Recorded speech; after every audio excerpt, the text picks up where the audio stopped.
Download aplikasi Tarbiyah Sunnah di handphone Anda. Tersedia di Google Play dan App Store. Bismillahirrahmanirrahim. Assalamualaikum warahmatullahi wabarakatuh. Alhamdulillahilladzi arsala rasulahu bil huda wa dinil haqq liyudhhirahu 'ala ad-dini kullih wa kafaa billahi shahida. Wa ashhadu an la ilaha illallah wahdahu la syarika lah iqraran bihi wa tauhidan, wa ashhadu anna Muhammadan 'abduhu wa rasuluh sallallahu alaihi wa ala alihi wa ashabihi wa sallama tasliman mazida, wa ba'd. Hadirin jamaah Masjid Agung Al-Ukhuwah Bandung yang Allah muliakan, para pendengar radio Tarbiyah Sunnah Bandung dan beberapa radio lain yang ikut gabung, para pemirsa beberapa TV dan para netizen di mana saja Anda berada. Kita kembali berjumpa melanjutkan kajian tentang salah satu amalan hati, yaitu al-yaqin. Dan materi yang sedang kita bahas adalah kaifiyatu tahsilil yaqin, tata cara meraih keyakinan. Sudah kita terangkan poin pertama, untuk meraih keyakinan adalah dengan ilmu. Karena yakin lahir dari ilmu, dan sudah kita terangkan ada 3 level atau tingkat keyakinan. Pertama ilmal yaqin, kedua ainal yaqin, ketiga haqqul yaqin.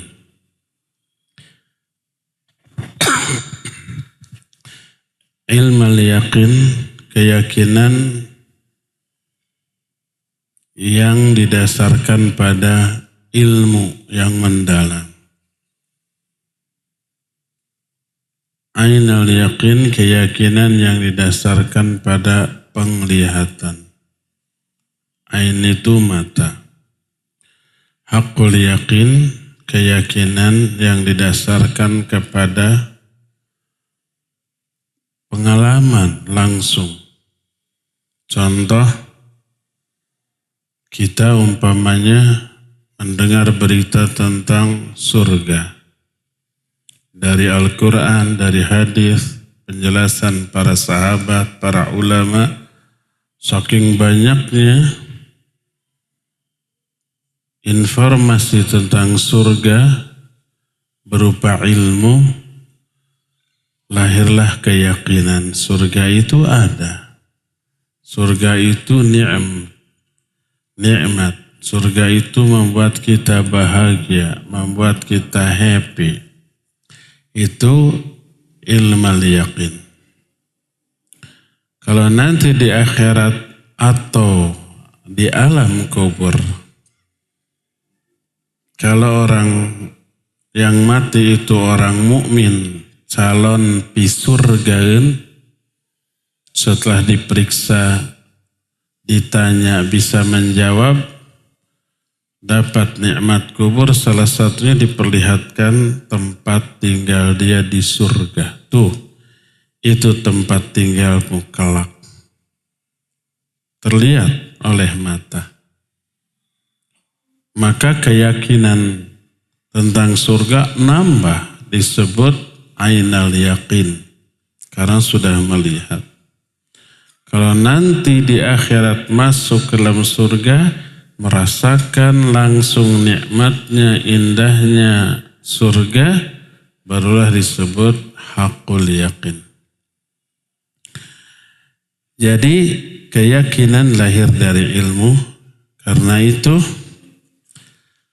sebab pertama untuk meraih keyakinan, raihlah ilmu, pelajari ilmu, fahami ilmu, maka akan didapat keyakinan. Ilmu tentang apa yang bisa melahirkan keyakinan? Ilmu tentang 3 hal. Sebagaimana yang sudah diterangkan oleh Imam Ibnu Qayyim dalam kitab Miftahud Daris Sa'adah. Kata beliau, wa hadzal ilmu alladhi yahtaju ilaihi al-'abdu liyasila ila martabatil yaqin yashmulu anwa'an. Ilmu yang dibutuhkan oleh seorang hamba sehingga memperoleh keyakinan ada 3 jenis. Pertama, al-ilmu billah, wal ilmu bin nafas, wal ilmu bil khalqi. Pertama, ilmu tentang Allah. Kedua, ilmu tentang diri sendiri. Ketiga, ilmu tentang al-khalqu. Al-khalqu itu ada 2 maknanya. Bisa makhluk lain selain diri kita. Yang kedua, al-khalqu maknanya adalah syariat ini. Adapun ilmu tentang Allah Azza wa Jalla mencakup 3 jenis atau 3 aspek tentang Allah Azza wa Jalla. Pertama, sudah kita terangkan secara ringkas, ilmu tentang keuluhiyahan Allah, atau dimulai ilmu dari kerububiyahan Allah. Apa makna kerububiyahan Allah? Ilmu tentang perbuatan-perbuatan Allah kepada makhluknya. Contohnya apa? Allah itu Maha Pencipta, pengatur hidup dan kehidupan, pemberi rizki, yang memberikan manfaat ataupun madarat, yang memberikan kebahagiaan ataupun penderitaan, pokoknya yang mengatur hidup dan kehidupan itu kan perbuatan Allah. Itu maknanya tentang kerububiyahan Allah. Allah lah satu-satunya yang mengatur alam jagat raya ini. Allah lah yang mematikan dan menghidupkan, yang memberi rizki atau menahan rizki, yang memberi manfaat ataupun yang memberi madarat, dan seterusnya. Itulah kerububiyahan Allah. Jadi pertama, tentang Allah, pelajari kerububiyahan Allah, pelajari perbuatan-perbuatan Allah kepada makhluknya. Kedua, keuluhiyahan Allah. Kalau keuluhiyahan Allah, perbuatan kita kepada Allah. Apa makna keuluhiyahan Allah? Maknanya adalah hak-hak Allah yang wajib kita tunaikan. Berupa apa? Peribadatan kita kepada Allah. Allah itu satu-satunya sesembahan, satu-satunya tempat meminta berdoa, satu-satunya tempat bertawakal, satu-satunya yang harus ditakuti, satu-satunya yang semua harapan kita harus tersandar kepada Dia. Ini perbuatan kita kepada Allah. Allah esa dalam hal itu. Allah tunggal dalam hal itu. Dalam arti gak boleh beribadah kecuali hanya kepada Allah. Gak boleh berdoa atau meminta kecuali hanya kepada Allah. Gak boleh bertawakal kecuali kepada Allah. Gak boleh berharap, gak boleh memiliki rasa takut kecuali semuanya kepada Allah. Pelajari. Ketiga, ilmu tentang asma dan sifat Allah. Allah memiliki nama-nama yang indah yang disebut dengan al-asma'ul husna. Fahami makna yang terkandung dalam seluruh nama Allah tersebut. Kita dulu kemarinlah baru selesai membahas kitab Fiqih Al-Asmaul Husna. Tapi bukan di sini, di Masjid An-Nafi Dago Selasa pagi. Nama-nama Allah kita pelajari secara mendalam. Jadi tahu bagaimana dahsyatnya, hebatnya, kuasanya Allah di alam jagat raya ini. Dari nama-nama Allah lahir keyakinan. Contoh umpamanya salah satu nama sekaligus sifat Allah, Allah itu Raqib, Allah itu Syahid, Allah itu Sami', Allah itu Basir. Artinya Allah itu maha mengawasi, Allah itu maha melihat, Allah itu maha menyaksikan, Allah itu maha mengetahui, semuanya termasuk isi hati kita. Walaqad khalaqnal insan wa na'lamu ma tuwaswisu bihi nafsuh wa nahnu aqrabu ilaihi min hablil warid. Kami yang menciptakan manusia dan kami tahu apa yang ada dibisikkan oleh hati-hati mereka. Wallahu alimun bidzatis sudur. Allah itu maha mengetahui isi-isi dada manusia, isi hati. Diawasi, dilihat, disaksikan. Dan Allah tugaskan malaikat kanan kiri untuk mencatat ucapan kita, perbuatan kita. Ma yalfidhu min qawlin illa ladaihi raqibun atid. Tak ada satupun kata yang keluar dari mulut kecuali di sampingnya ada raqib dan juga ada atid. Dicatat tuh. Ini salah satu di antara sifat Allah sekaligus nama Allah. Raqib maha mengawasi, Syahid maha menyaksikan, Alimun bidzatis sudur maha mengetahui isi-isi hati. Meyakini hal itu ada nggak pengaruhnya ke kita? Ada. Lahirlah sifat muraqabah dalam diri kita. Muraqabah itu apa? Merasa selalu diawasi, termasuk aspek hatinya, batinnya.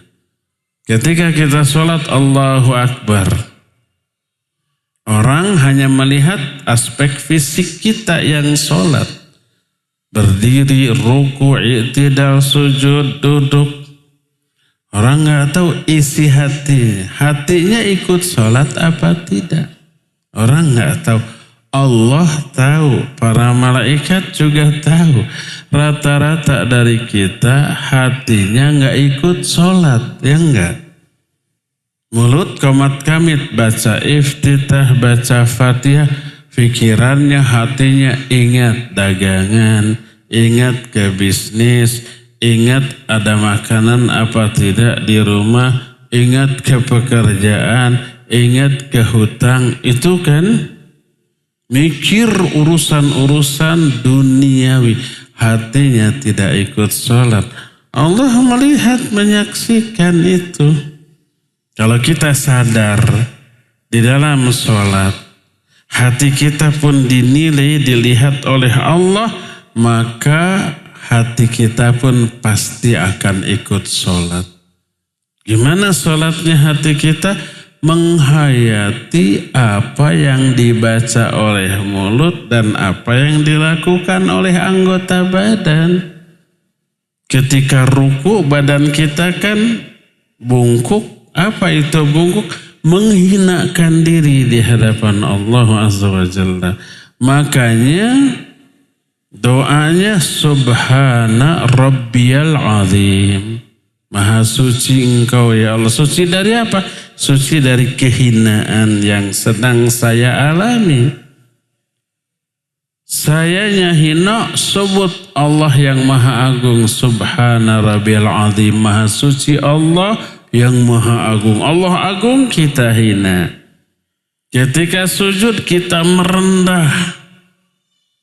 Sebut nama Allah yang tinggi, subhana rabbiyal a'la, maha suci Allah dari kerendahan, al-a'la yang maha tinggi. Kitanya merendah, sebut nama Allah yang tinggi. Hatinya selaras dengan apa yang dibaca oleh lisan dan apa yang dilakukan oleh anggota badan. Jadi semua unsur diri kita ikut sholat. Kenapa kita bisa begitu? Buah dari ilmu kita tentang beberapa sifat Allah. Bahwa Allah itu raqib, maha menyaksikan, maha mengawasi. Allah itu syahid, maha menyaksikan. Allah itu alim, maha mengetahui. Allah itu basir, maha melihat. Allah itu sami', maha mendengar, dan seterusnya. Coba lihat pengetahuan kita tentang nama-nama dan sifat-sifat Allah memiliki pengaruh yang besar dalam diri kita. Ketika kita mengetahui Allah itu syadidul iqab, maha dahsyat siksanya. Allah itu muntaqim, maha pembalas. Inna minal mujrimina muntaqimun. Kami kepada orang-orang durhaka itu pasti membalas. Dan kalau membalas, dahsyat siksanya.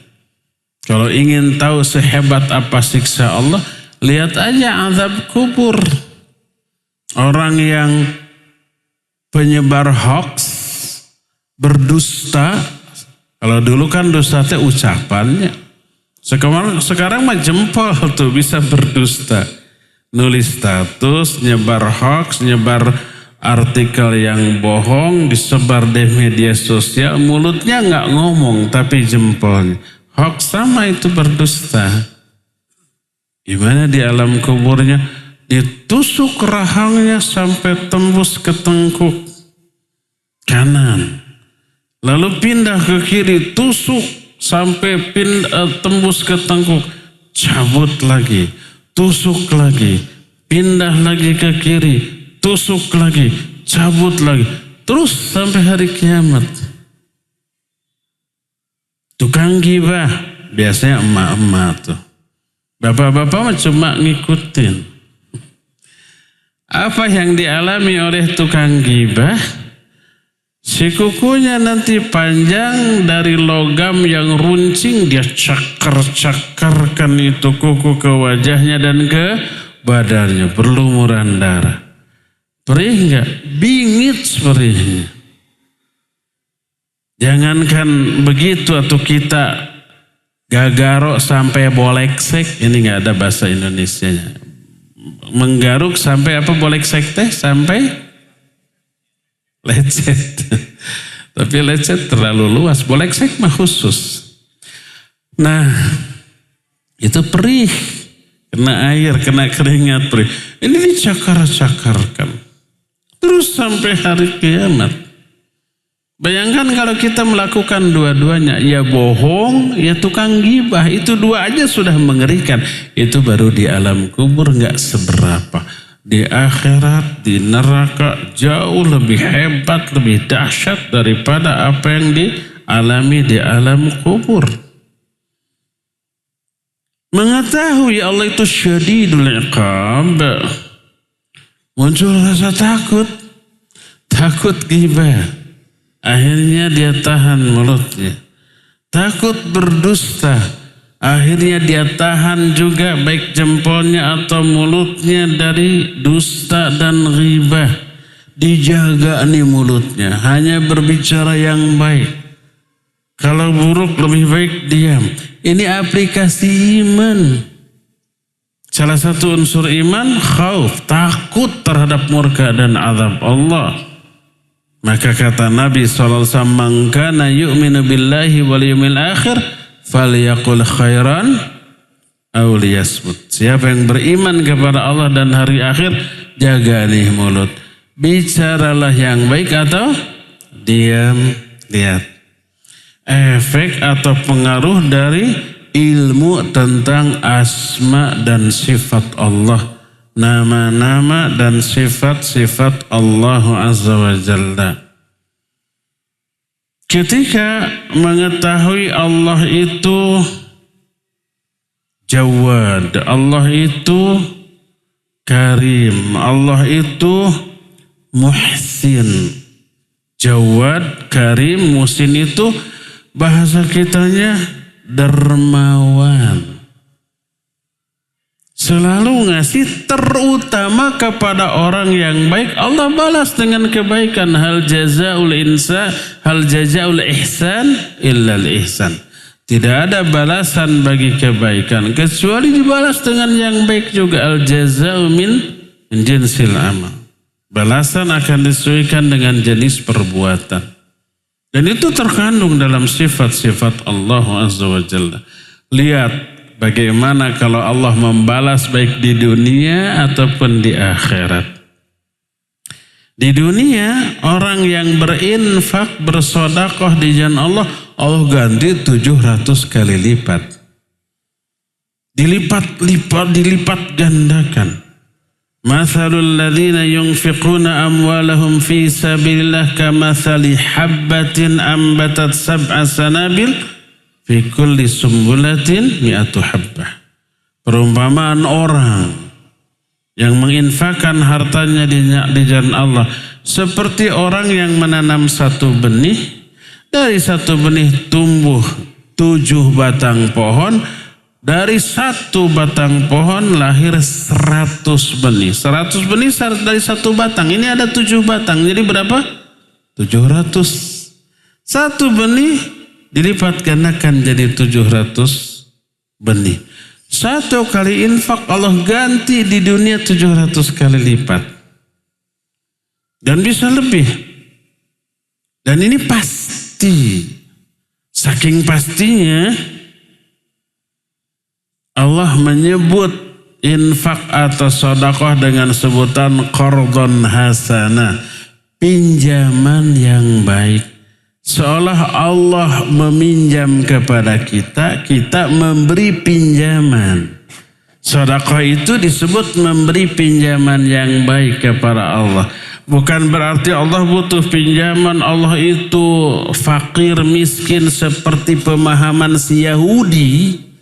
Yahudi ketika membaca ayat, mendengar ayat Allah, man dzalladzi yuqridullaha qardan hasanah fayudha'ifahu lahu wa lahu ajrun karim. Siapa orang yang memberi pinjaman yang baik kepada Allah, Allah akan lipat gandakan. Si Yahudi dengan kekotoran hatinya, ada sentimen keyakinan, memahami ayat ini sesuai dengan hawa nafsu dan kebodohannya. Allah butuh pinjaman, kan gitu ya. Allah miskin, kita mah kaya karena ngasih pinjaman. Kan si Yahudi rentenir tuh. Pekerjaan si Yahudi meminjamkan uang berbunga. Pinjol zaman sekarang. Jadi pinjol itu sistem ekonomi yang sejak dahulu diterapkan oleh orang-orang Yahudi. Kata Yahudi, Allahu faqirun wa nahnu aghnia. Allah fakir miskin, kita mah kaya. Buktinya Allah butuh pinjaman, kita mengasih pinjaman. Jadi si Yahudi memahami ayat ini teh sesuai dengan kekotoran hatinya dan kebodohannya, didasari oleh sentimen keyakinan. Padahal maksud sedekah dan infak disebut memberi pinjaman kepada Allah, karena dalam hukum Allah pinjaman itu wajib dikembalikan dan pasti Allah kembalikan.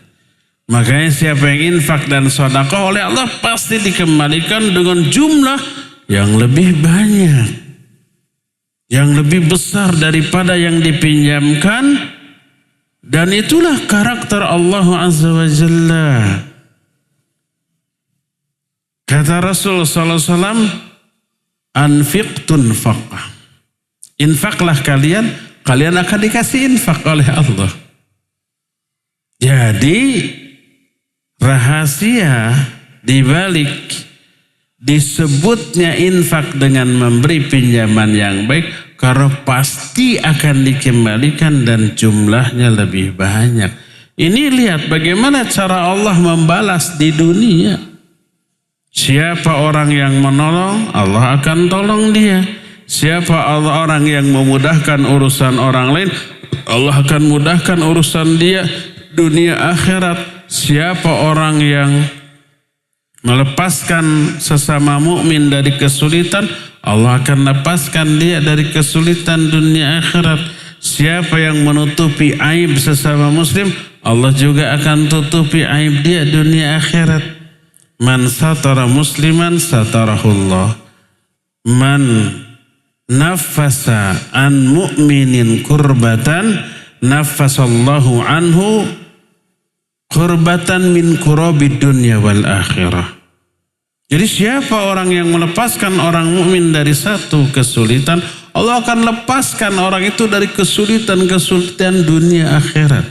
Siapa yang menutupi aib seorang muslim, Allah tutupi aib dia.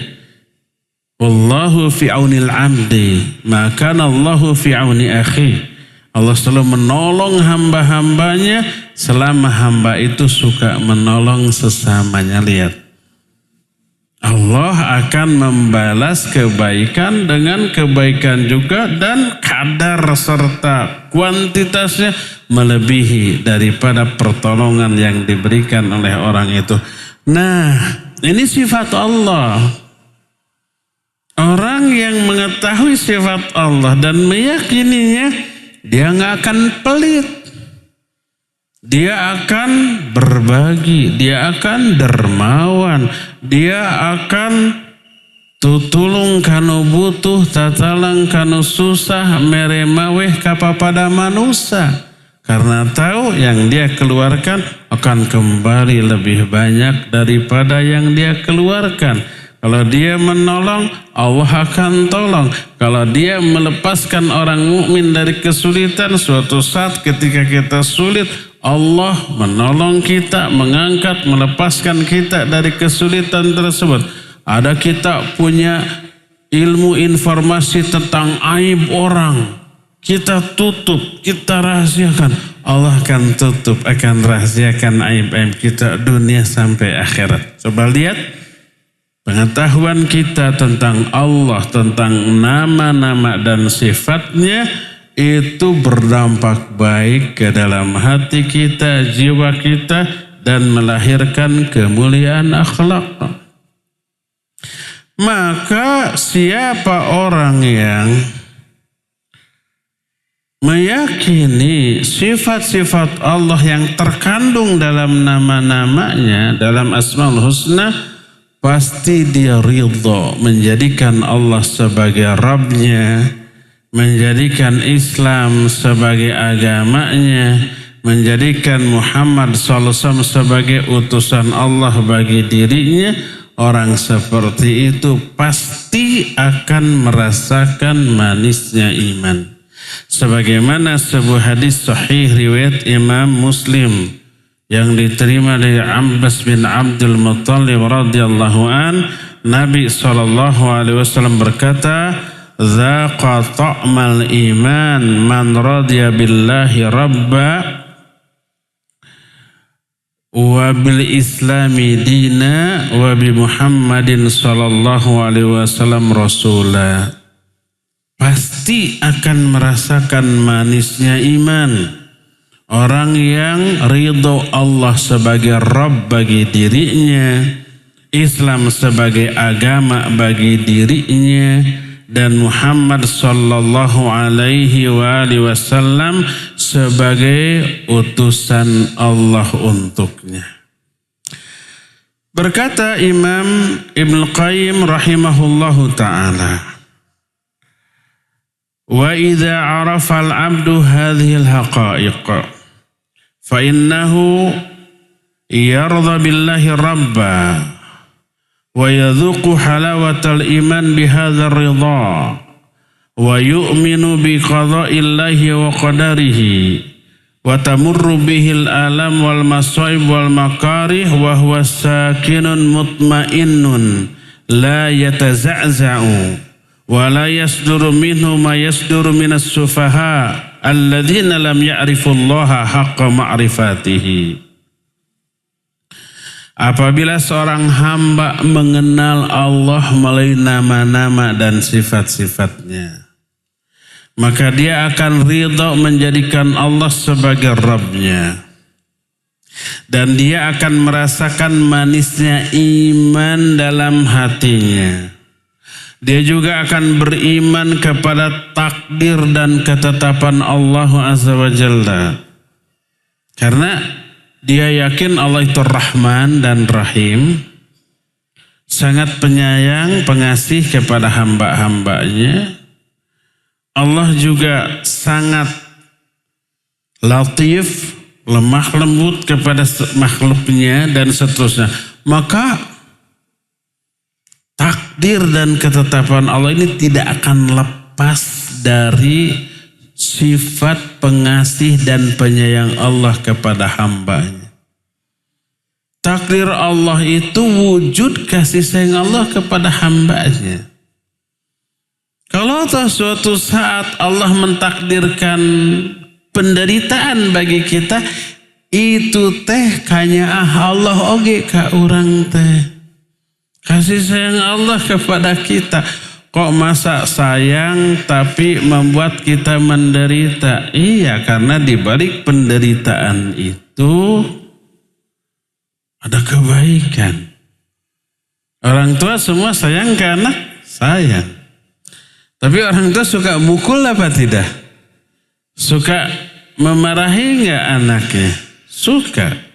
Suka mukul? Suka. Suka menghukum dengan cara dikerem di WC? Suka dihukum dengan cara tidak diberi uang jajan? Suka. Menderita enggak anaknya? Menderita. Apakah orang tua enggak sayang? Itu tuh karena sayang. Sok umpamanya seorang ibu gemes ke anaknya, lalu dipukul sama sapu. Tenaga seorang perempuan gak akan seberapa. Datang kita punya tenaga gede. Bu, ibu mah tenaganya kurang, sini saya pukulkan biar tambah kenceng. Si ibu ngasih nggak ngizinkan kita memukul dia, memukul anaknya? Enggak, beda. Kalau ibunya mukul tuh karena dasar kasih sayang. Kalau kita mah sahabak nawe merenya. Nah, jadi ibu memukul, menghukum karena sayang. Agar apa? Agar anaknya berubah dari buruk ke baik. Tidaklah semata-mata seorang ibu menghukum anaknya, kecuali karena kesalahan si anak. Biar tidak terus-menerus dalam kesalahan. Tidaklah Allah memberikan musibah, penderitaan, kanyeri, kaperi, itu kecuali karena dosa-dosa kita. Wa ma asabakum min musibatin fabima kasabat aydikum wa ya'fu an katsir. Apa saja musibah yang Allah timpakan kepada diri kalian, itu karena dosa-dosa kalian. Padahal Allah sudah memaafkan lebih banyak dosa. Kebanyakan dosa dimaafkan, ini mah kegedean, makanya dihukum dengan cara dikasih musibah. Maka kata Ali bin Abi Thalib, ma nazalal bala illa bidzam wa ma rufi'al bala illa bitaubah. Tidaklah bala, musibah, penderitaan turun kecuali karena dosa. Dan tidaklah musibah diangkat kecuali karena tobat. Jadi musibah dan kasih sayang Allah itu tanda kayaan. Makanya kata Imam Ibnu Qayyim, fatamurru bihil alam wal masaib wal makarih wa huwa sakinun mutmainnun la yataza'za'u wa la yasduru minhu ma yasduru minas sufaha. Maka ketika ada musibah, penderitaan, kanyeri, kaperi, hal-hal yang tak disukai menimpa dia, dia tetap tenang dan hatinya lapang. Ibarat nih, orang yang sudah melakukan kesalahan lalu dihukum, dia merasa tenang dengan dihukum karena kesalahannya seolah-olah sudah terbayar dengan hukuman tersebut, sudah terhapus. Makanya konsep seorang mukmin bila dapat musibah, dia tetap tenang dengan musibah ini, tidak putus asa, tidak depresi, tidak stres. Karena dia menikmati beberapa keuntungan dari musibah yang sedang dia alami. Apa keuntungannya? Sering saya bahas. Pertama, dosa-dosa gugur tanpa harus tobat. Kedua, ada pahala kesabaran yang dilimpahkan, dikucurkan dengan jumlah yang sangat banyak. Ketiga, doa dia itu didengar, dikabulkan oleh Allah. Keempat, derajat dia ini meningkat lebih tinggi daripada sebelumnya. Kelima, nah ini yang membuat kita optimis. Setelah berlalunya satu musibah ini akan datang dua kebahagiaan yang Allah janjikan. Inna ma'al usri yusran, inna ma'al usri yusran. Maknanya setelah satu kesulitan akan datang dua kemudahan. Dengan semua keuntungan dari musibah hatinya tenang. Ibarat gini, seseorang sudah makan kambing banyak, lemaknya, jeroannya, tahu ini membebani badan dengan lemaknya, dengan kolesterolnya, dengan mungkin kadar gulanya meningkat, mungkin berpengaruh juga kepada tensi, mungkin berpengaruh kepada asam urat, macam-macam. Ada yang memberatkan badannya. Apa yang harus dia lakukan? Dia harus melakukan upaya untuk membersihkan semua itu yang membuat dia menderita. Apa upayanya? Banyak. Pertama, saum.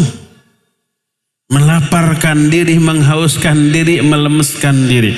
Kedua, olahraga. Lari ngos-ngosan, pegel atau nge-gym, angkat-angkat beban. Menderita enggak? Menderita. Pegel, ngos-ngosan, capek, keringetan, dan seterusnya. Yang keempat, setelah itu harus menahan diri dari makan makanan-makanan yang akan tambah membebani. Makannya buah, sayur, dan seterusnya. Itu semua menderita. Tapi di tengah penderitaan itu dia enjoy, menikmati. Karena apa? Penderitaan itu mengakibatkan berkurang bahkan hilangnya beban-beban dalam badan kita. Nanti kolesterolnya turun, tensinya turun, kadar gulanya turun, asam uratnya juga turun, lemak-lemak, sampah-sampahnya, racun-racunnya kembali dikeluarkan melalui keringat, melalui ludah, melalui BAB dan seterusnya. Enteng lagi badan tuh. Jadi kita lihat setiap proses pembersihan melahirkan penderitaan. Dan kesabaran kita di sana dituntut. Kalau nggak sabar, kita akan gagal ya. Jadi orang yang seperti itu akan sabar, rela, mutmain, tenang, nyaman dengan penderitaan akibat musibah yang dialami. Dia tidak akan stres, wala yataza'za'u. Wala yasduru minhu ma yasduru minas sufaha alladzina lam ya'rifullaha haqqa ma'rifatihi. Dia tidak akan bersikap seperti sikap orang-orang bodoh yang tidak mengenal Allah. Coba orang yang jauh dari agama, ketika diberi nikmat tidak bersyukur, hura-hura. Ketika diberi musibah, dia putus asa, banyak mengeluh. Akhirnya stres, akhirnya depresi, akhirnya dia putus asa. Akhirnya dia pesimis, apatis, begitu. Itu orang-orang yang tidak mengenal Allah, tidak mengenal agamanya. Maka di saat senang tidak bersyukur, di saat sedih dia tidak akan bersabar. Lalu kata Imam Ibnu Qayyim rahimahullah, wa hadzal ilmu alladhi yuwassilul 'abda ilal yaqin kama annahu ilmun birabbil ma'bud fa innahu yashmulu aidan al-ilma bin nafsi wal ilma bil khalqi. Inilah ilmu yang bisa menghantarkan seorang hamba kepada taraf keyakinan, yaitu ilmu tentang Allah. Dan ilmu tentang Allah mencakup 3, tentang rububiyah Allah, uluhiyah Allah, dan asma dan sifat.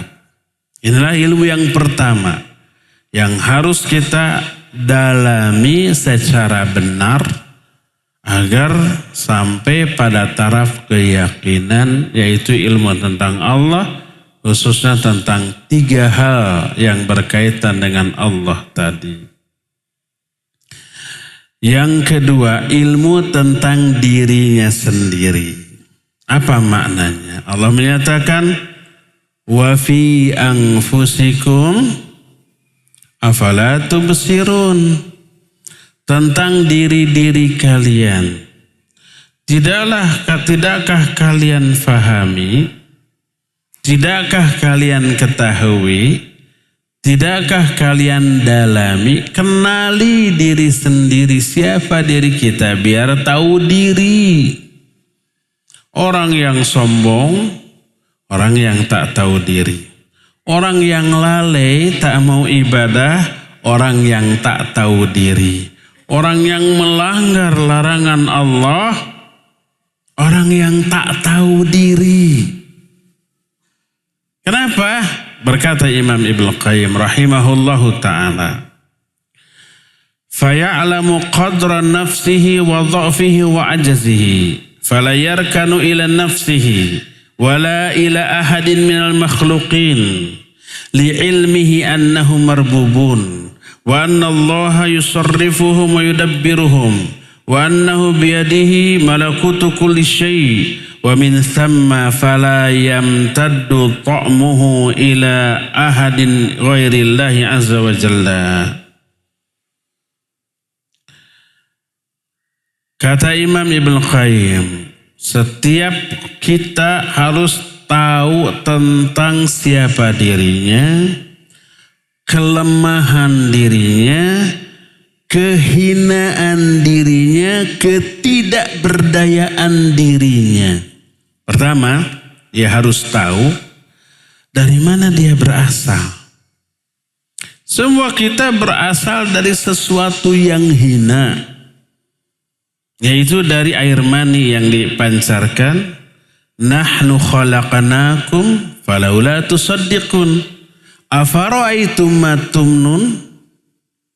Kata Allah, afara'aitum ma tumnun, tidakkah kalian perhatikan apa yang kalian pancarkan? Maksudnya sperma ketika dikeluarkan.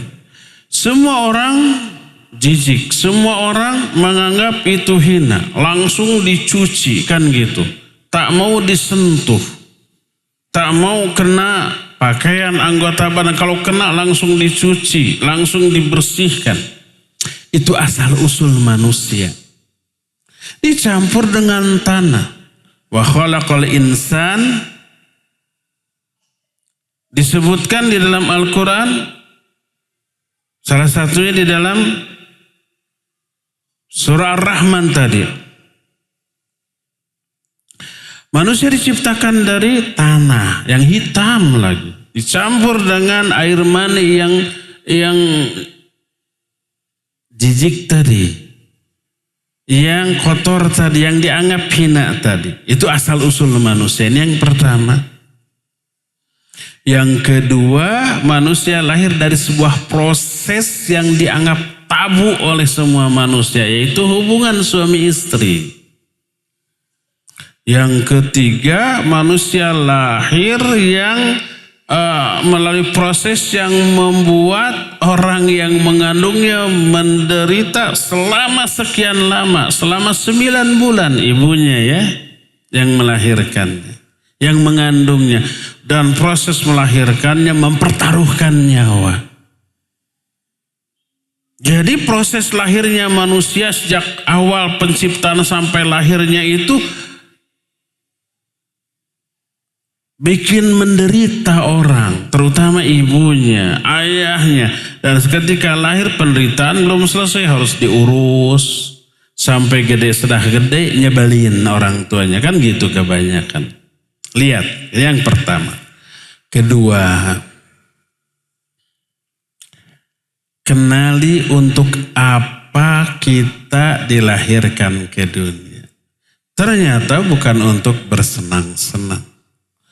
Ternyata kita lahir ke dunia ini untuk menjalani hukuman karena kesalahan Adam dan Hawa dulu. Ini kan diterangkan secara detail rinci oleh Imam Ibnu Qayyim dalam kitab Miftahud Daris Sa'adah. Kunci negeri kebahagiaan. Negeri kebahagiaan itu surga. Kuncinya apa?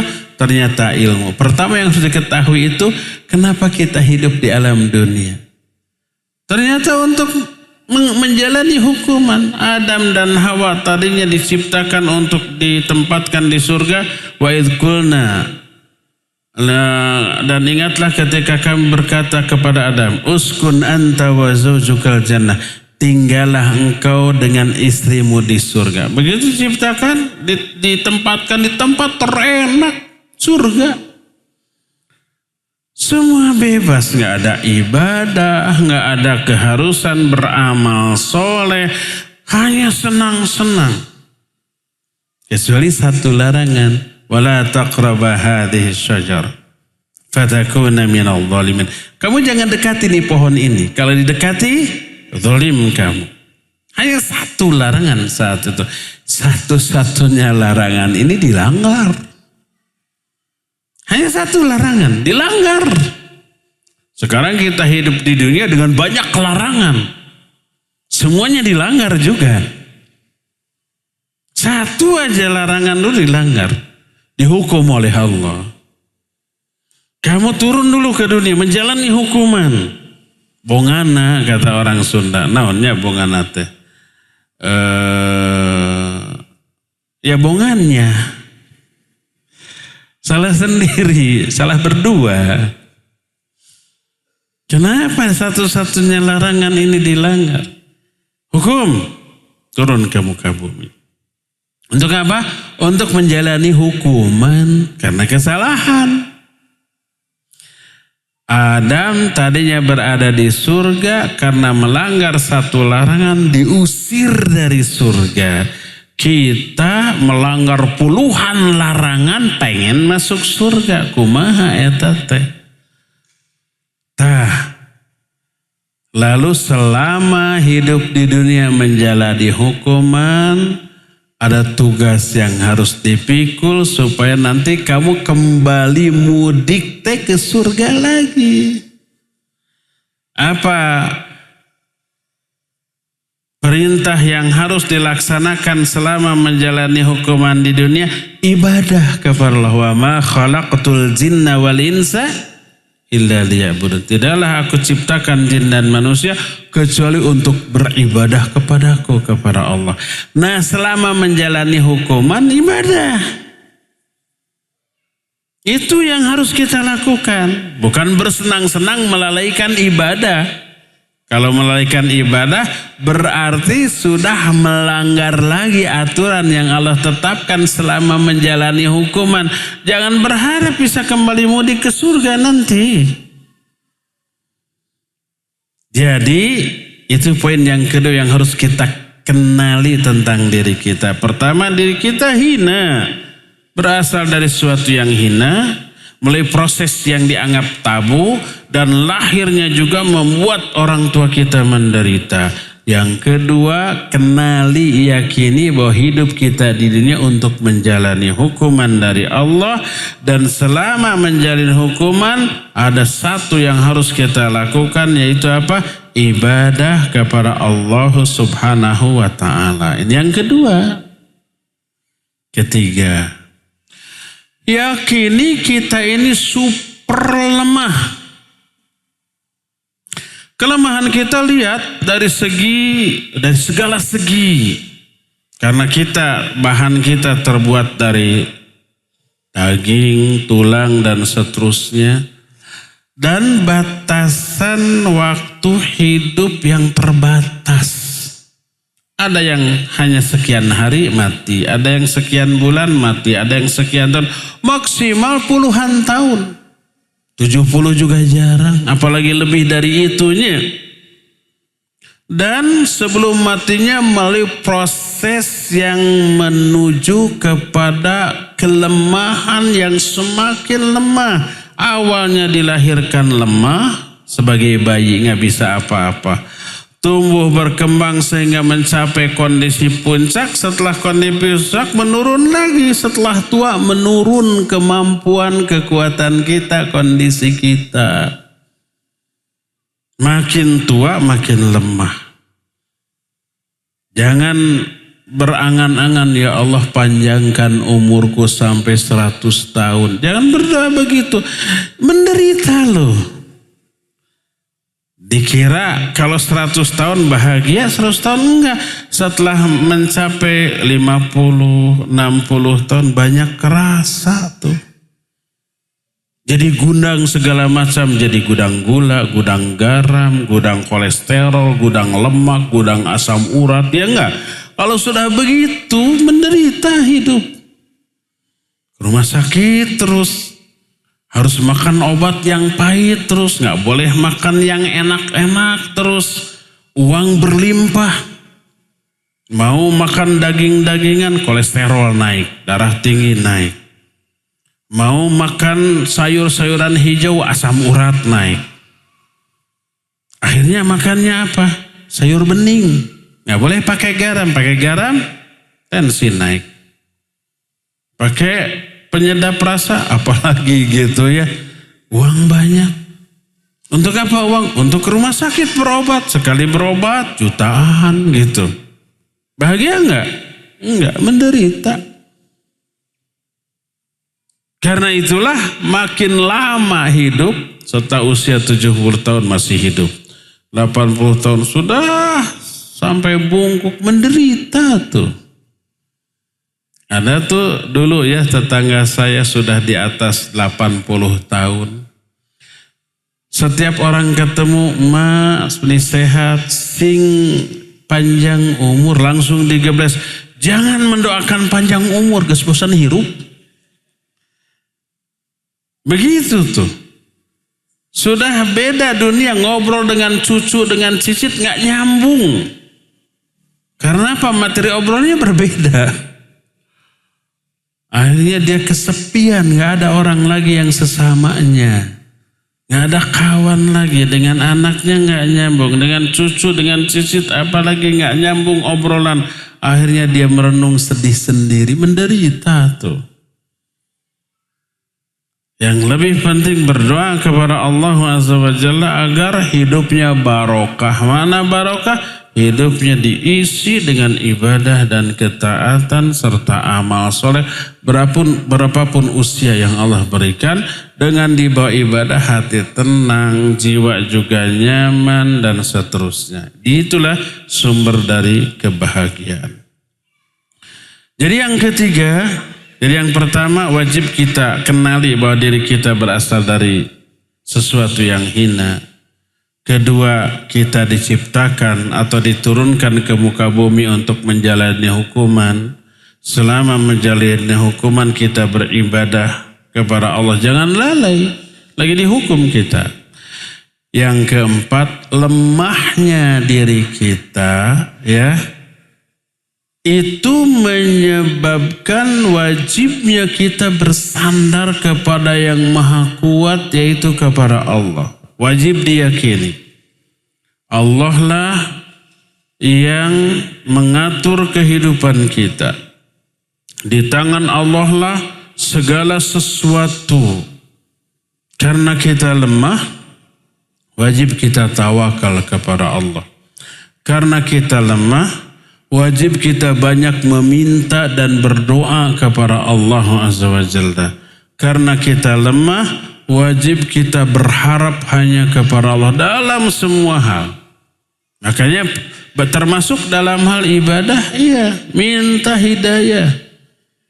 Iyyaka na'budu wa iyyaka nasta'in. Apa maknanya? Ya Allah, hanya kepada Engkau kami ibadah dan hanya kepada Engkau kami minta pertolongan dalam melakukan ibadah tadi. Makanya Nabi SAW sehebat itu ibadahnya, beliau selalu meminta hidayah. Allahumma a'inni ala zikrika wa syukrika wa husni ibadatika. Ya Allah, bantu aku, tolong aku untuk selalu berzikir kepadamu, bersyukur kepadamu dan melakukan sebaik-baik ibadah kepadamu. Allahumma inni as'aluka fi'lal khairat wa tarkal munkarat. Ya Allah, aku meminta kepadamu hidayah agar aku banyak melakukan kebaikan dan meninggalkan semua yang mungkar. Allahumma hdini li ahsanil akhlaq la yahdini li ahsaniha illa ant. Ya Allah, beri hidayah kepadaku untuk memiliki kemuliaan akhlak, karena tidak ada yang bisa beri hidayah kepadaku selain Engkau. Itu Nabi sudah akhlaknya mulia, tetap minta hidayah untuk memiliki akhlak. Terus Allahumma inni a'udzubika minal hammi wal hazan wal azzi wal kasal wal bukhli wal jubdi wal harami wa adzabil qabr. Ya Allah, aku berlindung kepada Engkau dari keresahan dan kesedihan, kelemahan dan kemalasan. Terus Nabi meminta pertolongan, bantuan kepada Allah dalam masalah agama, dalam masalah ibadah, termasuk dalam masalah-masalah urusan-urusan dunia. Kenapa? Karena lemahnya kita dan semua kita diatur oleh Allah Azza wa Jalla. Dari sini mengakui bahwa kita ini lemah, maka lahir sikap kita butuh Allah Azza wa Jalla. Makanya kata Imam Ibnu Qayyim rahimahullah, beliau menyatakan, walihada qala ba'du ahli ilm. Karena itu berkata para ulama, idza aradta al-yaqin fakun afqaral khalqi ila Allah. Kalau kamu ingin meraih keyakinan, jadilah kamu makhluk yang paling merasa butuh kepada Allah Azza wa Jalla. Berdasarkan hal itulah maka kenali diri kita bahwa kita ini super lemah, kita hina, kita sedang menjalani hukuman. Selama menjalani hukuman diperintahkan untuk ibadah, maka ini yang membuat kita tahu diri. Setelah tahu diri, maka apa yang kita lakukan? Semua larangan Allah kita akan jauhi, karena kita sedang dihukum. Dulu kita dihukum karena melanggar larangan Allah. Ketika dihukum banyak larangan, jauhi. Ketika ada perintah, laksanakan. Kalau tidak dilaksanakan, nanti dihukum lagi. Orang yang tahu diri sebagai orang hukuman, semua perintah Allah akan dijalani, semua larangannya akan dijauhi sejauh-jauhnya. Itu orang yang tahu diri. Maka siapa orang yang tidak beribadah kepada Allah, dia nggak tahu dirinya itu sedang dihukum dalam bentuk hidup di dunia, dan selama dihukumnya harus ibadah.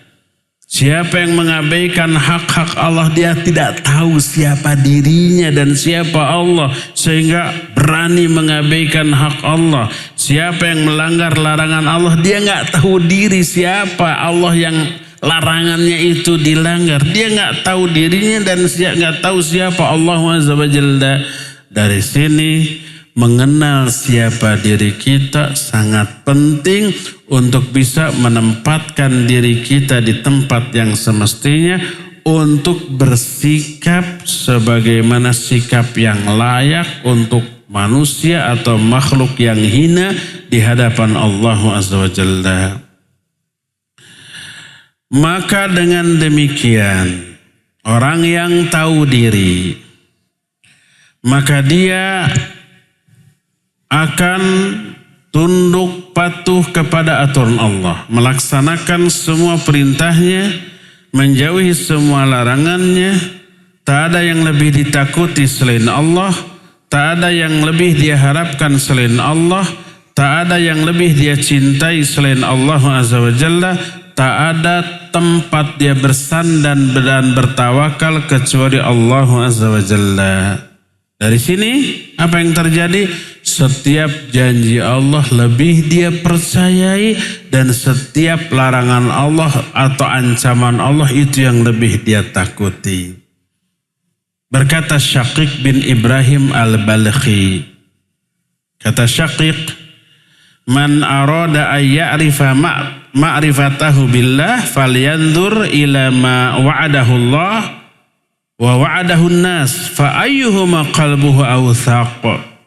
Siapa orang yang ingin mengetahui sejauh mana pengenalan seseorang kepada Allah, maka lihatlah bagaimana sikap dia kepada janji dan ancaman Allah serta janji dan ancaman sesama manusia. Lebih percaya kepada janji Allah atau pada janji manusia? Lebih takut kepada ancaman Allah ataukah lebih takut kepada ancaman manusia? Ini mengindikasikan sejauh mana dia mengenal Allah dan mengenal dirinya, ya. Inilah masih poin yang pertama, cara meraih keyakinan adalah dengan cara apa? Meraih ilmu. Ilmu tentang apa? Pertama ilmu tentang Allah, tentang 3 hal tadi. Yang kedua mengenal atau ilmu tentang dirinya sendiri. Dan yang ketiga mengenal agama atau aturan Allah Subhanahu wa ta'ala, ya. Inilah poin pertama, cara meraih keyakinan. Insya Allah nanti poin kedua, cara meraih keyakinan, akan kita terangkan di hari Kamis yang akan datang. Besok hari Jumat tetap kita ada kajian membahas Kitab Tauhid, lanjutan dari Jumat yang lalu. Tempatnya masih di sini, jamnya juga jam 4 sampai setengah 6. Ya, cukup kita sampai di sini dan kita masih punya sisa waktu untuk bertanya jawab. Wa sallallahu ala nabiyina Muhammadin wa ala alihi wa ashabihi wasallam.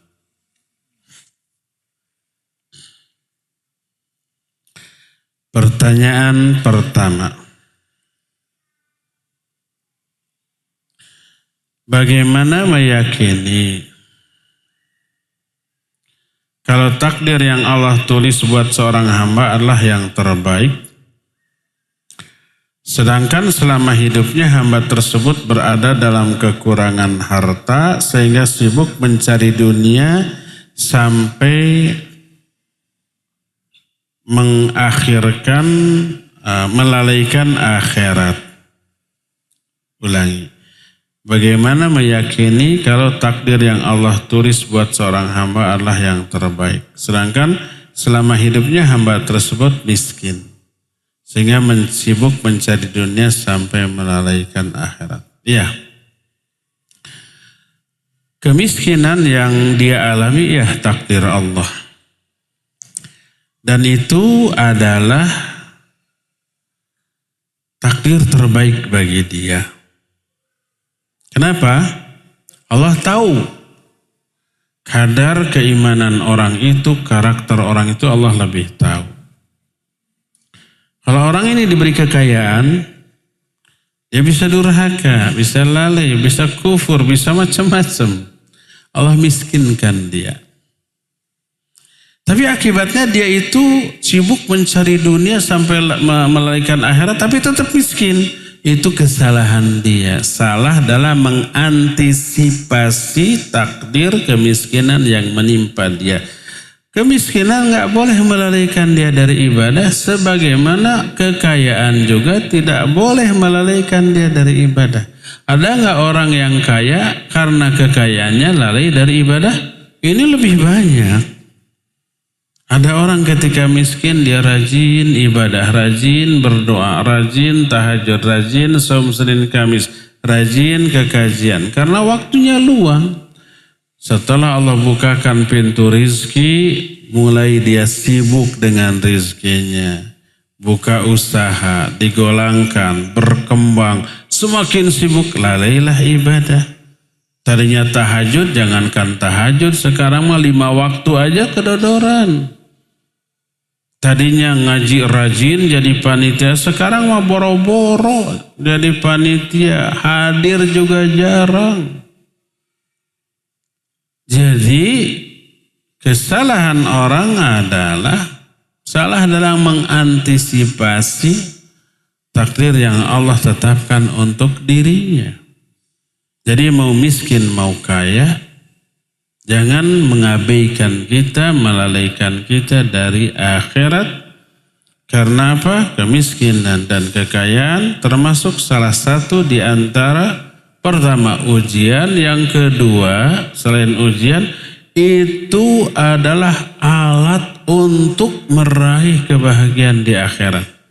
Kekayaan bisa menjadi sumber keuntungan akhirat dengan cara keluarkan zakatnya, infaknya, sedekahnya, pakai ibadah, pakai bangun masjid, pondok pesantren, madrasah, membiayai dakwah, umroh, haji, itu bisa menjadi ladang kebahagiaan di akhirat.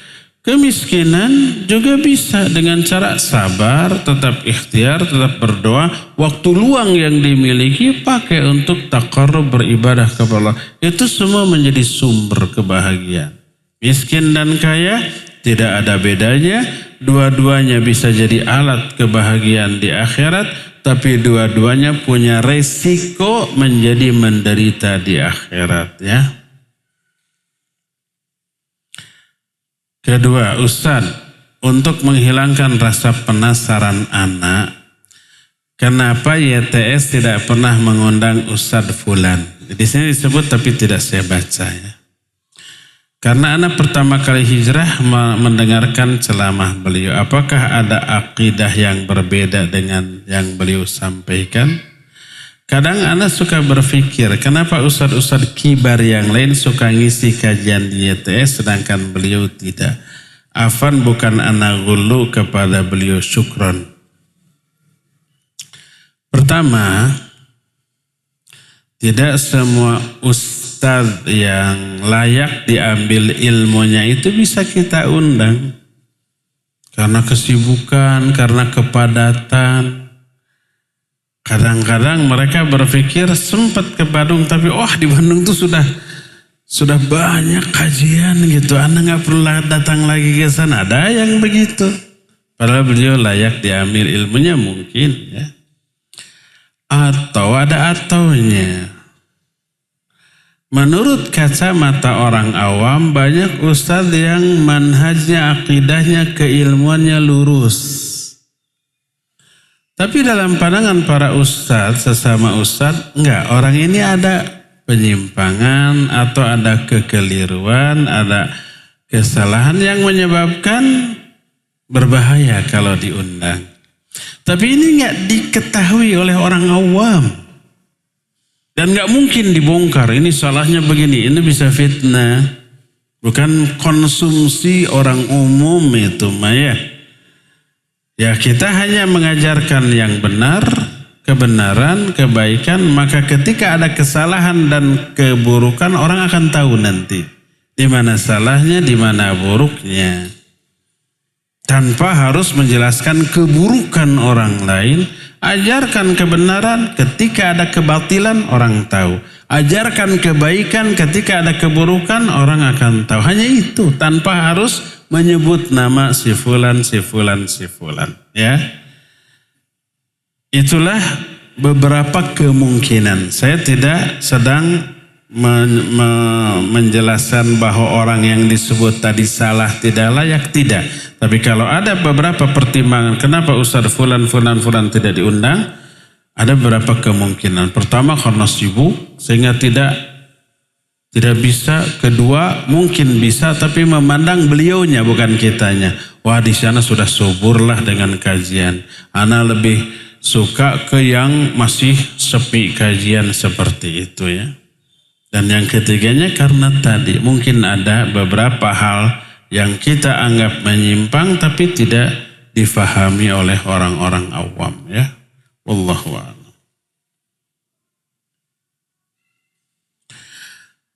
Ummahat di kelas anak-anak ngadain urunan untuk ngasih hadiah ke guru-guru yang masih aktif mengajar dan yang sudah keluar dari sekolah. Hadiah tersebut akan diberikan saat perpisahan sekolah. Apa itu dibolehkan? Enggak dibolehkan. Itu namanya hadiatul ummal. Itu akan menimbulkan masalah. Pertama hadiatul ummal, maksudnya hadiah kepada para pekerja yang pekerja itu sudah digaji bulanan untuk pekerjaannya. Kalau ada dikasih hadiah oleh konsumen, maka itu nggak boleh. Sebagaimana Nabi SAW menyuruh orang untuk mengambil infak sedekah atau zakat dari umat, dari para sahabat. Nah, ketika mengumpulkan ada orang yang ngasih hadiah, ini titipan zakat atau infak sedekah, ini hadiah untuk kamu. Itu. Ada dikasih hadiah. Ketika disetorkan, ya Rasulullah ini setoran zakat infak sedekah dan ini ada orang yang ngasih hadiah untuk saya. Apa kata Nabi SAW?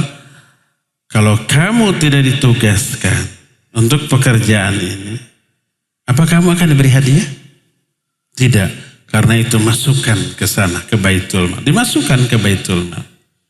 Kenapa dia dikasih hadiah? Karena pekerjaannya. Kalau bukan bekerja untuk itu nggak dikasih hadiah. Dan dia bekerja udah dibayar. Ada hak dia di sana.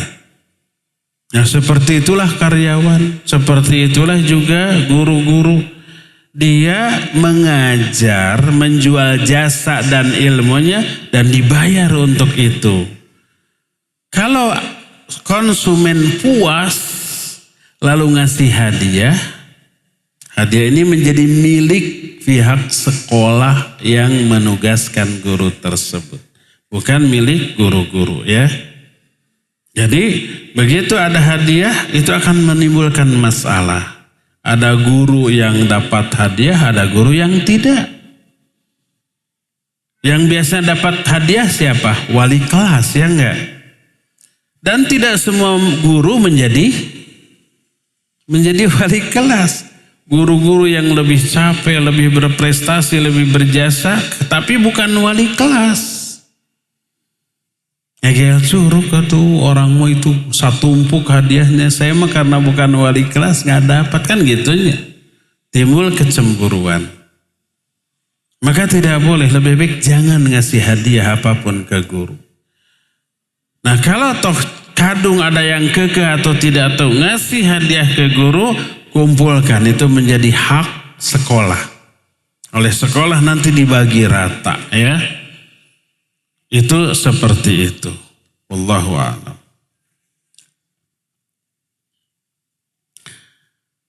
Kalau kita mempunyai hutang, apa itu termasuk takdir Allah? Iya.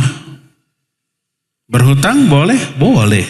Dengan alasan yang memang terdesak, darurat. Kalau ada orang berhutang untuk memperkaya diri, dia nggak butuh-butuh amat, tapi ingin nambah hartanya, lalu dia minta atau berhutang, itu tercela. Tapi kalau butuh boleh. Allah menyatakan, ya ayyuhalladzina amanu idza tadayantum bidainin ila ajalin musamma faktubu. Hai orang-orang beriman, kalau di antara kalian mau berhutang piutang sampai waktu yang ditetapkan, tulis, catat. Dicatat ini perintah Allah, tulis. berapa hutangnya, kapan mau dibayar, dan ada 2 saksi. Kalau dia mungkir, nih saksinya, nih buktinya, ada tanda tangan dia ya.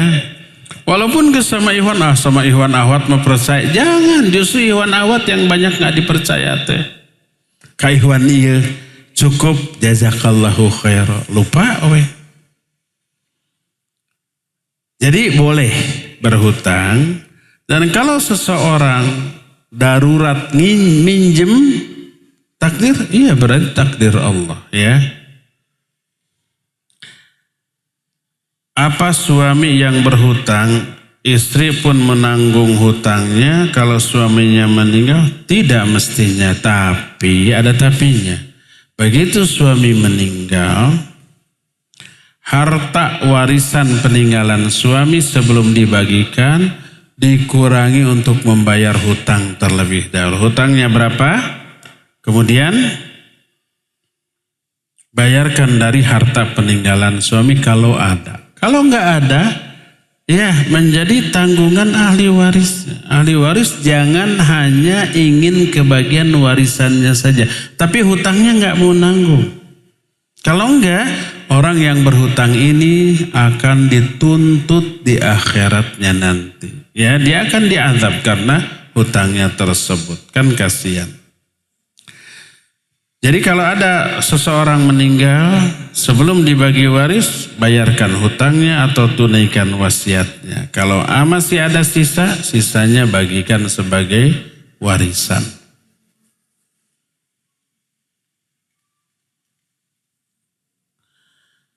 Apakah benar seorang akhwat memakai cincin mas kawin di luar rumah termasuk berhias? Apakah seharusnya cincin kawin dipakai dalam rumah saja? Mau cincin kawin, mau cincin cerai, mau cincin apapun, perhiasan itu tidak boleh ditampakkan selain kepada mahramnya. Allah menyatakan dalam surah An-Nur ayat 31, wala yubdina zinatahunna illa ma dhahara minha. Janganlah para wanita menampakkan perhiasan-perhiasannya kecuali yang biasa nampak. Yang biasa nampak itu bukan cincin, bukan, tapi pakaian. Pakaian itu perhiasan ya, itu nggak bisa disembunyikan. Illa ma dhahara minha ada 2 makna, kecuali yang biasa nampak. Pertama yang memang tidak bisa disembunyikan, sebagaimana seperti pakaian. Allah menyatakan, ya bani Adam, qad anzalna alaikum libasa yuwari sawatikum warisha. Hai anak Adam, kami telah turunkan kepadamu pakaian untuk menutup aurat dan sebagai perhiasan. Pakaian ini perhiasan. Nah itu perhiasan yang tidak bisa disembunyikan. Ya, itu pertama. Kedua, illa ma dhahara minha, kecuali yang terlihat secara tidak sengaja. Seperti umpamanya akhwat naik motor, betisnya tersingkap, itu nggak sengaja. Atau umpamanya ada angin kencang bertiup sampai tersingkap kerudungnya, terlihat baik auratnya atau perhiasannya, maka nggak masalah. Tapi kalau sengaja diperlihatkan, ini tidak boleh. Di kalimat terakhir surah An-Nur ayat 31, Allah menyatakan wala yadribna bi arjulihinna liyu'lama ma yukhfina min zinatihinna. Janganlah para wanita menghentak-hentakkan kaki-kaki mereka agar terketahui perhiasan yang ada di kaki tersebut. Ada di kaki namanya gelang kaki. Bahasa Arabnya khal-khal. Bahasa kitanya apa ya? Gengge ya. Nah itu tidak kelihatan karena terhalang oleh jilbab. Ada wanita agar ingin diketahui ada gengge, ada gelang kaki di kakinya, Pas melangkah itu dihentak-hentakan, kincring-kincring jadi kayak kuda lumping. Jadi orang-orang tahu, oh ada gelang. Itu aja dilarang. Wala yadribna bi arjulihinna. Jangan para wanita menghentak-hentak kakinya. Padahal tidak kelihatan. Tapi ingin diketahui di sana ada gelang kaki. Apalagi diperlihatkan, lebih terlarang lagi. Ya. Jadi sembunyikan dengan boleh memakai cincin, gelang ataupun apa namanya yang di leher teh. Kalung, tapi tidak boleh ditampakkan, terhalang. Itu khusus di rumah menghias diri di hadapan suaminya, ya. Apapun keluar tidak boleh ditampakkan. Kalau kita takut menjadi orang yang imannya tinggi, loh, imannya tinggi kok takut? Karena takut ujiannya lebih berat. Bagaimana ya? Karena biasanya ujian itu sesuai dengan kadar iman. Ini keliru. Kenapa? Sama dengan gini. Anak SD mengetahui kalau sudah jadi mahasiswa itu bukan hanya ulangan tapi bikin paper, bikin karya tulis. Terus nanti harus nyusun skripsi di sidang. Dalam pandangan anak SD, ribet banget, saya mah nggak mau kuliah nanti. Itu sama dengan begitu. Karena apa? Karena dia mengukur ujian untuk mahasiswa dengan kacamata anak SD yang nggak akan mungkin mampu. Ya iya. Tapi begitu sudah jadi mahasiswa, dia enjoy bahwa karya tulis, paper, atau kadang-kadang meresume sebuah buku, itu tugas untuk melatih, membiasakan dirinya menulis, membaca, menyusun, dan itu dibutuhkan setelah dia menjadi sarjana. Ya mungkin sarjana nggak bisa nulis, nggak mungkin sarjana tidak bisa mengadakan penelitian dan seterusnya. Dia akan semangat karena apa? Bekal untuk itu sudah cukup. Semangat dan kemampuan untuk itu sudah cukup. Lain ketika kita di SD belum punya bekal untuk itu, membayangkan dengan kemampuan SD, membayangkan harus melakukan tugas sebagai mahasiswa, ya akan mampu ya. Demikian juga kita. Kalau kita iman masih rendah, kalau imannya tinggi ujiannya berat. Karena apa? Karena kita masih menilai dalam kacamata orang yang imannya rendah. Tapi ketika kita imannya meningkat, kita akan enjoy dengan semua ujian. Begitu ujian datang, dia tersenyum. Kenapa? Karena tahu di balik ujian banyak keuntungan yang akan memberikan banyak kebaikan bagi kita, ya. Jadi jangan khawatir dengan hebatnya ujian, khawatirkanlah iman kita yang tidak mampu menghadapi ujian. Kalau anak SD dikasih ujian raraban 73 kali 24 gitu kayaknya, akhirnya tidak mampu. Karena apa? Karena kemampuannya masih minim. Kalau SMP dikasih gitu, bari perem we gitunya. Jadi jangan khawatirkan tentang masalah itu. Ini mah panjang surat, lewat dulu . Kalau ingin dibaca jangan panjang-panjang, apalagi curhat.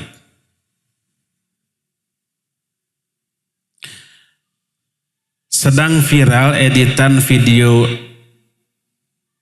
AI di dalam neraka, seperti mengolok-olok azab Allah. Bagaimana hukumnya? Itu istihza kepada Allah Azza wa Jalla. Itu dosa besar. Kata Allah, qul abillahi wa ayatihi wa rasulihi kuntum tastahzi'un. Apakah tentang Allah, tentang ayat-ayatnya, tentang Rasulnya, apakah kalian perolok-olokan? Neraka itu salah satu ayat-ayat Allah. Dan apa yang ditunjukkan di AI itu itu belum sebenarnya menggambarkan kondisi neraka yang sejatinya, enggak. Apalagi tidak merasakan ya. Hanya gambarannya begitu, enggak seberapa itu. Apalagi belum merasakan. Kalau sudah merasakan enggak akan ketawa ketiwi begitu ya. Janganlah ya. Nanti orang beranggapan neraka ternyata tidak sedahsyat yang digambarkan. Tuh videonya sambil ketawa ketiwi. Nanti begitu akhirnya dia berani untuk apa? Melanggar larangan Allah. Apalagi kalau saya lebih baik ke neraka. Di neraka itu banyak selebritis. Nanti kita bisa pesta nyanyi-nyanyi di sana. Itu kesalahpahaman tentang konsep kehidupan di neraka. Disangkanya di neraka bisa pesta, bisa nyanyi-nyanyi, bisa minum-minum, bisa bareng-bareng reuni dengan orang-orang terkenal. Disangkanya begitu, diazab bro di sana teh. Dahsyat luar biasa ya, bukan bersenang-senang.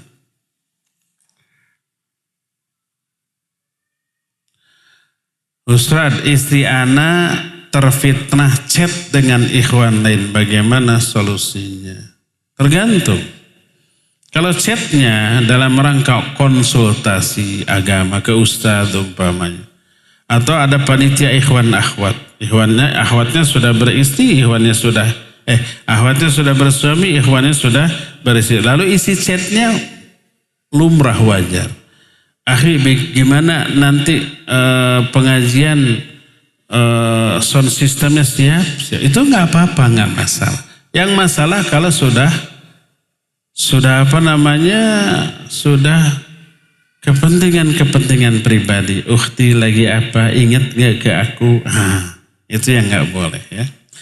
Kalau itu yang terjadi, jangan diam. Wajib cemburu. Kalau diam, dayus namanya. Nasihati, peringatkan, ya. Itu nusyuz. Itu kedurhakaan yang lebih besar kepada suami. Karena itu harus diberi peringatan. Kalau begitu juga kekeh, rampas HP-nya, ya. Beritahu juga ke ikhwan, akhi afan, ana nggak suka sebagai suaminya, akhi chat gitu ke istri ana, tolong diblok aja sudah, ya. Daripada berlanjut. Terakhir, ana ibu rumah tangga yang sudah menjalani pernikahan 18 tahun. Saat ini ana sedang lelah dengan tugas IRT ana. Lelahnya menjadi ibadah ya, itu pahala itu. Jihadnya kaum wanita ya ngurus rumah tangga. Meskipun anak tahu pahala menjadi IRT, tah gini, kenapa mengeluh atuh? Kesabaran anak sekarang bagaikan kerupuk yang mudah rapuh. Anak merasa capek sendiri menjalankan tugas IRT sama mendidik anak-anak. Disangkanya menjadi suami keluar rumah itu tidak capek, senang-senang di luar rumah kayaknya gitu ya. Padahal mungkin lebih menderita ya, kehujanan, kepanasan. Tahu nggak suami sudah capek bekerja pakai motor pulang hujan-hujan masih ingat ke anak istri mau pesen apa, roti bakar atau martabak, ngantri bisa setengah jam sejam, kabulusan, capek, lapar, lelah demi anak istri ditunggu itu. Dan begitu pulang disambut, aduh bahagianya, ini martabaknya masih panas, roti bakar masih panas, seblak ayah lada. Sampai segitunya loh, ngantri demi melihat ekspresi sumringah dari anak dan istri ketika pulang. Tahu nggak ketika suami pulang karena hujan, karena antrian, istrinya pesen bakso tapi nggak sempat dibelikan. Pas pulang, mana bakso? Aduh Afan. Oh itu sakitnya tuh bukan main. Kecewanya bukan main. Ada hati keluar aja lagi walaupun hujan-hujan demi senyuman istrinya. Bisa begitu tuh suami ya. Jadi jangan dibayangkan istri capek ngurus rumah tangga lalu suaminya mah senang-senang di luar. Suaminya mungkin lebih capek dibanding istrinya atau minimal sama. Jadi jangan sama-sama mengeluh. Suami pulang, aduh capek begini kata istri, apalagi saya. Sudah ya, bisa hancur tuh. Ana mau minta solusi bagaimana cara menghilangkan mindset suami yang tugasnya hanya mencari nafkah. Hanya tuh. Padahal dulu waktu Ana masih kerja, suami Ana suka bantu mengerjakan pekerjaan rumah tanpa diminta atau disuruh. Jadi mungkin suami capek sampai di rumah kelelahan harus istirahat ya. Sekarang semenjak Ana berhenti kerja tidak pernah bantu pekerjaan rumah atau mendidik anak-anak. Tadi sudah capek. Semua anak kerjakan sendiri. Kan sudah bilang, sudah capek tadi. Anak tahu tidak boleh berharap apapun dari manusia. Tah gini. Meskipun itu orang yang dekat dengan kita. Tah eta. Anak pernah bilang ke suami, kalau pekerjaan rumah tangga adalah pekerjaan bersama. Suami anak hanya menjawab, Kalau pulang ke rumah malah fokus main HP. Kadang anak-anak menjadi pelampiasan kemarahan anak. Syukron. Jadi begini, kalau istri menuntut suami, bantu tuh nyupir, nyuci piring, ngepel. Kalau suaminya sebaliknya gimana? Bantu nih pekerjaan kantor saya nih, saya bawa nih, ayo bantu. Gimana sikap istri? Saya kan sudah capek seharian. Sama, saya juga sudah capek. Tapi itu kan main HP. Main HP itu mungkin untuk relaksasi atau recovery. Pikirannya sudah mumet dengan pekerjaan. Fisiknya sudah capek dengan tugas. Sampai di rumah dua-duanya harus recovery. Caranya begitu. Biarkan dulu. Ya. Termasuk hari libur kok santai. Itu masa recovery dia. Besok dia harus kerja lagi. Dia harus kembali pulih kondisi baik fisik ataupun psikis. Ya. Karena itulah maka kalau suami dalam kondisi seperti itu boleh diminta bisa bantu. Aduh Afan saya capek. Udah nikmati. Sebagai sebuah jihad bagi si istri dan di sana ada pahala, ada pengguguran dosa tanpa mengeluh, tanpa cemberut, tanpa uring-uringan. Di sanalah jihadnya para wanita dan jihadnya para laki-laki adalah mencari nafkah untuk istri dan anak-anaknya ya. Cukup ya sampai di sini saja. Insyaallah kita jumpa kembali esok di waktu dan tempat yang sama. Wa sallallahu ala nabiyina Muhammadin wa ala alihi wa ashabihi wasallam. Wassalamualaikum warahmatullahi wabarakatuh. Subhanakallah.